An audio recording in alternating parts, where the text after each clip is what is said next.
All right, can you believe it? Question number 16 of the Summa Theologica. Congratulations again if you have watched all the videos. I know many of you are following along. And I just want to say before we get into this one that this is a challenging question for me, okay? I don't want to come across as I teach this as a know-it-all and that I'm, understand this all entirely. As I mentioned a couple of times, I've taught this for the last 10 or 11 years, and so I'm not just kind of going through this for the first time. But at the same time, a lot of this is challenging for me, and so that's why I appreciate the feedback, the comments. Some of y'all have really added to the discussion in the comments, and so let's just kind of journey together through this. And I love it. I can tell you that much. I absolutely love studying the Summa Theologica, and that's what I bring to it is a love for it and also some experience of having taught it mostly to high school kids, but also at the parish level for the last 10 or 11 years. So, all right, so this is on truth. All right, so we learned all about the attributes of God and then God's knowledge and the names and in the last question we talked about ideas, and so we're really kind of getting into the mind of God. Now this one is interesting because probably more so than the other questions in this treatise on God, we're starting to really talk about us and our relationship with truth and how it relates to God and His truth and the difference between us and God and that kind of thing. So it's really interesting. But let's get right into it. And the first article says whether truth resides only in the intellect. Now, this first article, I think, is probably the most important of all the articles. I think there's 8 of them in this question. So I'm going to go through it kind of slowly. And the first thing you got to understand is that we have 2 faculties of our soul, which are intellect and will. Okay, God also has, I put air quotes on there because He is intellect, He is will, right? It's not that He has it. It's not like something added on to Him, but He is His intellect, He is His will, and basically it's kind of the same thing because He is, right?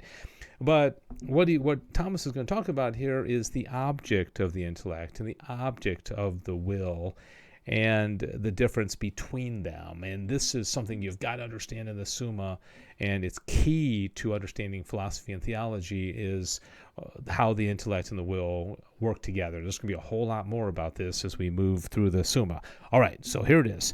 As the good denotes that towards which the appetite tends. Okay, now the appetite, there's 2 types of appetite. We have a sensitive appetite, like we want a pizza, and then we also have an intellectual appetite, which is the will. Okay, the intellectual appetite is not like, I want to eat that pizza because it tastes so good. That's a sensitive appetite. The intellectual appetite is on the intellectual realm, right? The idea of something is what you're desiring, right? Okay. So as the good denotes that towards which the appetite tends, so the true denotes that towards which the intellect tends. So we have the good and we have the true, okay? That's associated with the will and the intellect, respectively. Now, there is this difference between the appetite and the intellect, or any knowledge whatsoever, that knowledge is according as the thing is known in the knower. Okay, we've already talked about that. Okay, what we know is in us. It's part of us, right? The mouse, the cricket, the turtle. We know these things because we've learned them, right? While appetite is according as the desirer tends towards the thing desired. Okay, thus the term of the appetite, namely the good, is in the object desired, and the term of the intellect, namely the true, is in the intellect itself. Now this is hard to understand because it's like what the true is in me already, and again, be easy on yourself. But the goodness is in the object, the truth is in us, but as our minds conform to the object, as he's about to say. Okay, the true is in the intellect insofar as it is conformed to the object understood. the aspect of the true must needs pass from the intellect to the object understood, so that also the thing understood is said to be true insofar as it has some relation to the intellect. A couple of things real quickly. There was an 18th century philosopher by the name of Immanuel Kant. He came up with what he called the Copernican revolution in philosophy, where he turned all this upside down. Rather than our minds conforming to the world, Kant said the world conforms to our mind. That was a huge, huge shift. And Kant's philosophy has really kind of caused a lot of problems. Let's just say, it's not that everybody's talking about this, but it was hugely influential, right? So let me just throw that out there. Now, a thing understood may be in relation to an intellect either essentially or accidentally. It is related essentially to an intellect on which it depends as regards its essence. Okay, so the thing is reliant on that which it depends on. And Thomas is going to say it depends in the natural world on God, right? But accidentally to an intellect by which it is knowable, even as we may say that a house is related essentially to the intellect of the architect. Here's that house comparison that we had yesterday. But accidentally to the intellect upon which it does not depend. All right, so an architect creates a house in his mind, and then he builds it. Right, that's the truth of the house. Somebody else comes along and looks at that house and has their own opinion of that house. That their mind has to conform to the architect, because the architect conceived of the house, built the house, and so the truth of that house is in his or her mind. Okay, and not in the person that's looking at it. Very, very important, okay? Now, we do not judge of a thing by what is in it accidentally, but by what is in it essentially. Hence, everything is said to be true absolutely, insofar as it is related to the intellect from which it depends. This is so important, okay? The reality of the world and the truth in the world depends on God, the ideas of God first, and then we try to align our minds to grasp that truth that exists in the thing and correlates to our mind, right? For a house is said to be true that expresses the likeness of the form of the architect's mind, and words are said to be true so far as they are signs and truths of the intellect, okay? I told you this is this is kind of challenging. All right, all that is Article 1, all right? Article number 2, whether truth resides only in the intellect composing and dividing. Now, this kid I have a picture of right over here is composing and dividing, okay? We have rational minds. Angels have intellects. We have rational minds. We're intellectual. But we kind of figure things out as we go along. This article is confusing to me. Maybe some of y'all can help me out with this one. Truth resides in its primary aspect in the intellect. Okay, this is what Thomas says. For this reason, truth is defined by the conformity of the intellect and thing, and hence to know this conformity is to know truth, but in no way can sense know this. So he's first of all making a distinction that sense doesn't know the truth. Okay, the truth is in the intellect. The sense is what knows individual particulars. The intellect knows forms, right? Abstraction. Okay, just wait till we get to human nature. It's going to be so interesting, right? Okay, so, but then the thing that confuses me about this article is this. Therefore, properly speaking, truth resides in the intellect, composing and dividing, and not in the senses. Okay, I can understand that. Nor in the intellect knowing what a thing is. That, I just got to admit, that throws me, because I thought that the intellect knew what a thing is. It comes to know something by conforming our conception of it to what it is in the mind of God. Okay, so I'm just going to leave that out there and just say that's something I'm going to have to kind of chew on a little bit. Okay, let's go on to 3. Whether the true and being are convertible terms. Now this one I think I understand. We have the true, which is the object of the intellect, we have being, right, which is existence, which we already talked about. God is existence. And we have the good, which is the object of the will, or the appetite, right? The appetite desires the good. Thomas says, as good has the nature of what is desirable, so truth is related to knowledge. Okay, we've already learned that. Now, everything insofar as it has being, so far as it is everything in as far as it has being, so far as it is knowable. All right, so knowledge and being are related. And then, okay, the soul is in some manner all things. He's quoting Aristotle there. Through the senses and the intellect. As good is convertible with being, so is the true. But as good adds to being the notion of desirableness, so the true adds relation to the intellect. This is really, really important. Okay, it's kind of confusing, but just realize being, goodness, and truth. Okay, those three, God is good, God is existence, and God is truth. All right, so in the fullness of these things, we have God, and they're all basically the same in God because He is, right? But these are three ways that we can come to participate in God, right? But they're synonymous, but a little bit different because they're connected to different faculties of the will, right? So whether good is logically prior to the true. Remember when he talked about being and good and which one came first? And he said, well, being comes first and then good. Now he's trying to get like the order down of these. And he says, I'll just read this here.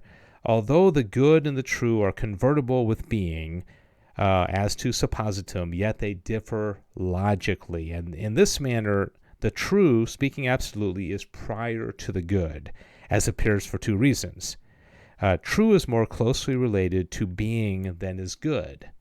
For the true regards being itself simply and immediately. All right, so if something exists, it's true. All right, in the mind of God. If a snake or a whatever, sunset or a tree exists, it's true, all right?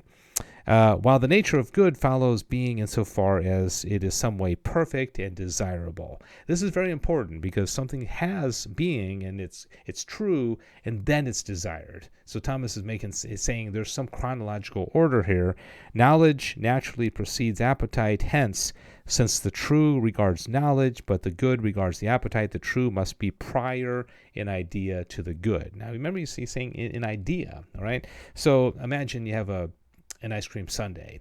Okay, you first have to know it that exists, and then it's true. It has truth. It exists, and then you desire it. So you identify it as good only after you realize that it exists. Okay, all right. I hope this is all making sense. Whether God is truth.